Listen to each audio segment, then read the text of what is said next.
Imagine waking up to the news that the Iraqi dinar, the currency you might have invested in for years, perhaps even decades, has finally revalued. The dream is real.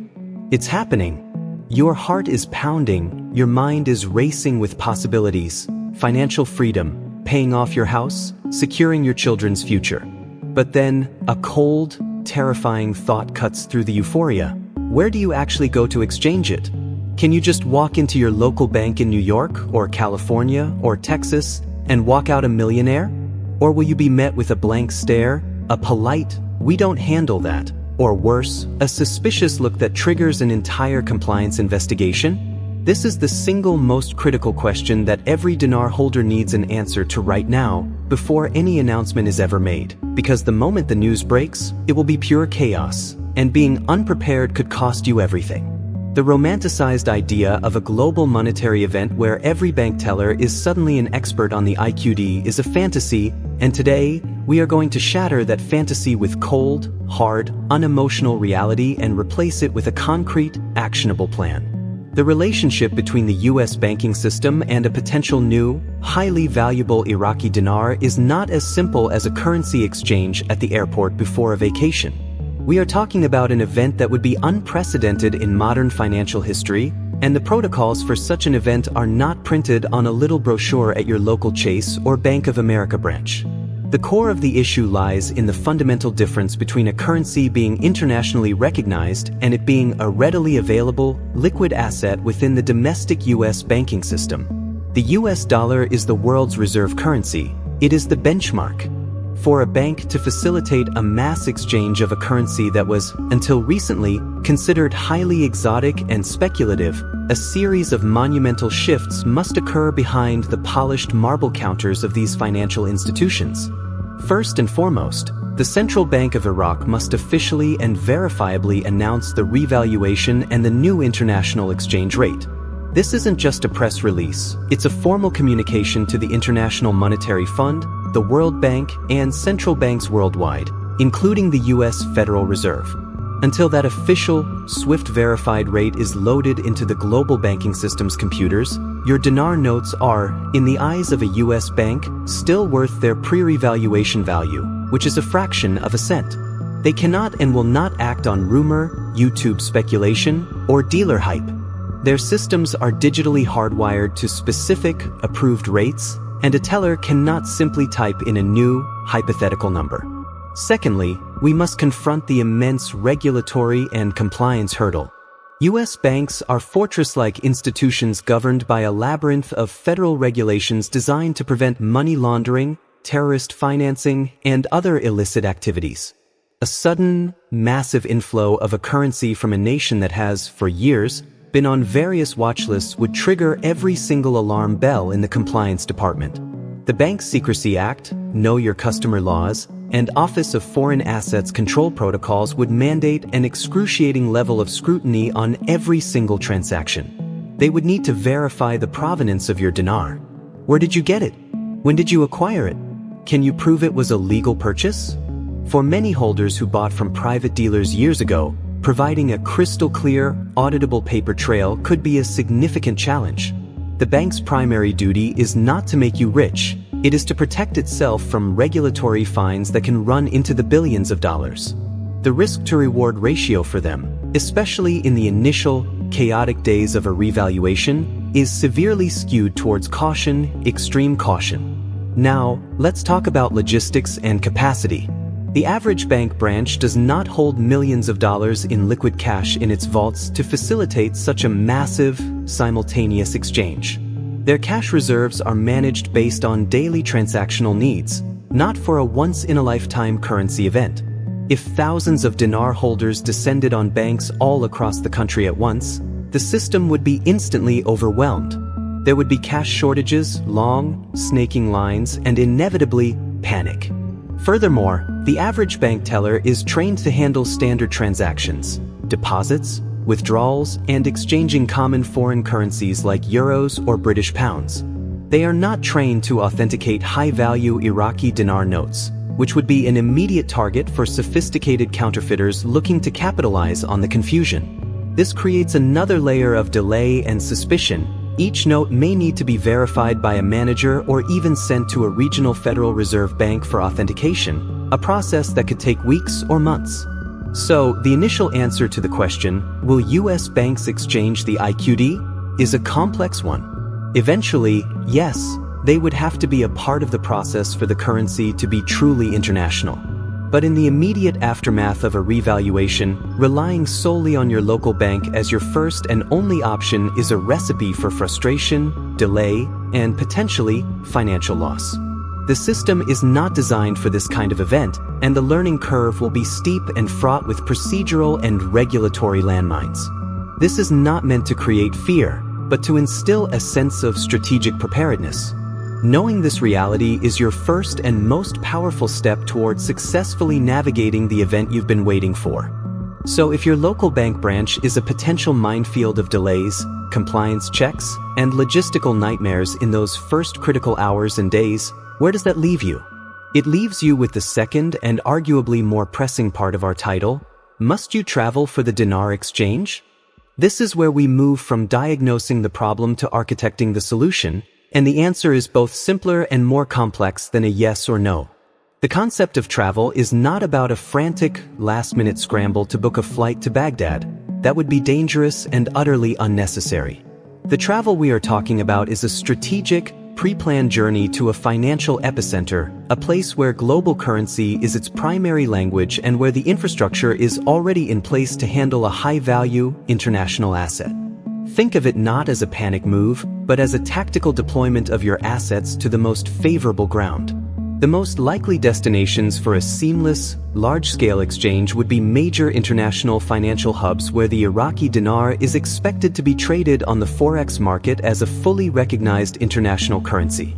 We are talking about places like Dubai in the United Arab Emirates, or perhaps major banks in London or Zurich. These jurisdictions have a long history of handling vast sums of money from all over the world, and their compliance systems, while still rigorous, are built for international high finance, not just domestic retail banking. A bank in Dubai, for instance, is inherently more equipped to verify and process a large quantity of Iraqi currency because its entire existence is tied to the flow of global capital, including from the Middle East. They have the relationships, the authentication expertise, and the liquid cash reserves that a small-town American bank simply cannot and will not ever have. But let's be brutally practical here. You cannot just show up at the Dubai International Airport with a suitcase full of dinar and expect to be ushered into a vault of gold bars. The preparation for this strategic travel begins right now, months or even years before any revaluation is announced. The first and most critical step is establishing a banking relationship in one of these jurisdictions. This process, known as opening an international or offshore bank account, is something you can and must initiate today. It involves due diligence, paperwork, and often an initial deposit, but it creates a crucial bridgehead for your future wealth. When you have an account already established at a major international bank in, say, the UAE, you are no longer an unknown, high-risk entity walking in off the street with a fortune in exotic currency. You are a pre-vetted client of the bank. When the revaluation happens, your transaction becomes an internal asset transfer or a deposit into your existing account, which is a world of difference from a one-off, massive cash exchange for a stranger. This significantly streamlines the compliance process. As the bank already knows you, they have your documentation on file, and they have already approved you as a client. The travel then becomes a simple matter of visiting your own bank to finalize the transaction in person, which may be a security requirement for a transaction of that magnitude. Now, let's address the elephant in the room. What if international travel is not a feasible option for you due to health, financial, or personal constraints? This is where a secondary, domestic strategy becomes essential. While your local bank may be overwhelmed initially, there is a tier of banking above them that will be the true gateway for the IQD in the United States. We are talking about the primary dealerships and major institutional banks that have direct relationships with the Federal Reserve and are active participants in the foreign exchange market. Banks like JP Morgan Chase, Bank of America, or Citibank at their flagship headquarters or major regional hubs in cities like New York, Charlotte, or San Francisco will be the first in the country to receive the official protocols and exchange rates. Your goal would be to identify the largest branch of one of these institutions within a reasonable distance from you, what we can call a financial power center. You would need to establish a private banking relationship there now. Moving your existing accounts, even a small one, to such a branch and building a relationship with a private client manager or a branch manager puts you on their radar as a serious client. When the event occurs, you are not a face in a crowd of thousands. You are a client with a direct phone number to a person who has the authority and knowledge to handle your transaction. They will have access to the authentication equipment, the higher cash reserves, and the internal compliance memos that a suburban branch will not see for weeks. So, must you travel? The answer is a strategic yes. Whether that travel is international to a global financial hub where you have pre-established an account, or domestic to a major financial power center where you have built a banking relationship, the era of passive waiting is over. The successful exchange of your dinar will be an active process, won by those who plan their moves on the global financial chessboard long before the checkmate was announced. This proactive approach transforms you from a hopeful spectator into a strategic participant, ensuring that when the historic day arrives, you are not standing in a line out the door, but walking confidently into a prearranged meeting to secure your financial destiny.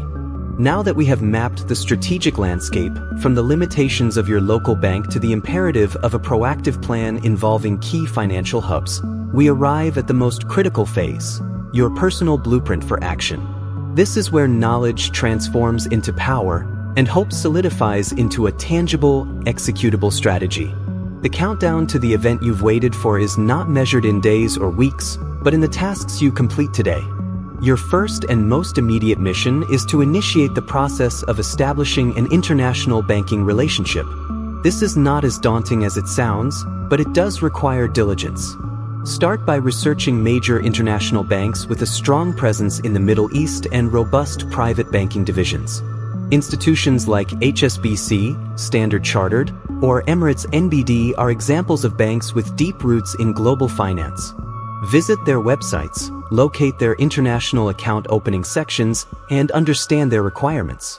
Typically, you will need a valid passport, proof of address, bank references, and details about the source of your funds. You may be required to make an initial deposit, which can vary. The key is to start the conversation. Schedule a video call with a representative, explain that you are a global investor looking to diversify your holdings, and begin the paperwork. This process can take several weeks or even months, so initiating it now is not just advisable, it is the single most important step you will take to secure your exchange. Concurrently, you must become a master of your own documentation. Your provenance paperwork is your shield and your key.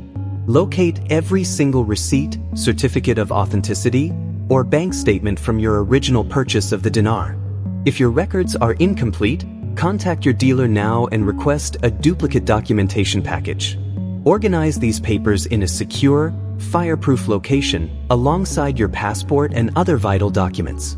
In the eyes of any bank, especially under the glare of international compliance, a clear, auditable trail from the point of purchase to the present day is invaluable. It transforms your dinar from a speculative, high-risk asset into a verifiable, legally acquired holding. This meticulous record-keeping will dramatically accelerate the compliance process, whether you are in Dubai or New York. For your domestic Plan B, your task is to identify the flagship branches of the top-tier U.S. banks in your nearest major metropolitan city. Do not target a standard branch. You are looking for the private client or wealth management center, often located in the central business district. Transfer your existing banking to one of these centers, even if it's just a checking and savings account. The goal is to become a known client. Schedule an appointment with a private client advisor. Do not lead with the dinar. Instead, frame it as a desire for comprehensive financial planning and future wealth management. Build a genuine rapport. This relationship is your direct line when chaos ensues elsewhere. Furthermore, you must become a silent student of the global financial system. Stop relying solely on dinar-specific gurus and start monitoring credible financial news sources for the real triggers. Watch for news from the International Monetary Fund regarding Iraq's Article 8 status, which would signify the full convertibility of the dinar. Follow the Central Bank of Iraq's official communications, not translated summaries. Monitor the U.S. Federal Reserve for any bulletins on foreign asset protocols. This first-hand knowledge will allow you to act on fact, not fiction, giving you a crucial head start when the official moment arrives. You will know what to look for because you have done your homework. Finally, you must cultivate the right mindset. The period following a revaluation will be characterized by mass hysteria, rampant misinformation, and emotional decision-making. Your strategy, built calmly and methodically now, is your anchor in that storm. You will not be panicking about where to go, you will be executing a plan you designed years in advance. You will not be frantically searching for a bank that will accept your currency, you will be calling your pre-vetted private banker for an appointment. You will not be worrying about compliance holds, you will be presenting your impeccably organized folder of documentation. This peace of mind is priceless. It turns a potentially stressful event into a seamless, administrative procedure. You have waited for this opportunity for a long time. You have held an asset through years of uncertainty. Do not let the final, most crucial chapter be defined by confusion and desperation. Let it be defined by the wisdom of your preparation and the power of your execution. The difference between those who successfully navigate the exchange and those who get lost in the system will not be luck. It will be the product of the exact steps we have outlined together. The path is now clear. The responsibility to walk it is yours.